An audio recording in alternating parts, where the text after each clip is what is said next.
Catholics here in the Philippines also praying for the Pope to fully recover.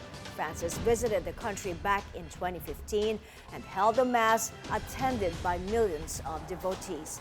More than 80% of the Philippine population practice the Catholic faith.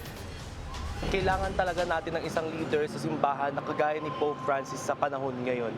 Ngayon na marami tayong pinagdadaanan. Sana po gumaling na po siya at maging okay na po siya. Madami po kaming mga Pilipino na nagpipray para po kay Pope Francis. Meanwhile, the Catholic Bishops' Conference of the Philippines says now is not the time to talk about who could be next in line to the Pope. I don't think we should be talking about the election of the Pope right now. What is, I think, proper is to talk about the healing, well-being of Pope Francis. Kasi kung pag-uusapan natin yung tatlong cardinal doon, voting, sa conclave, parang we're getting ahead of the story. Wag naman sana.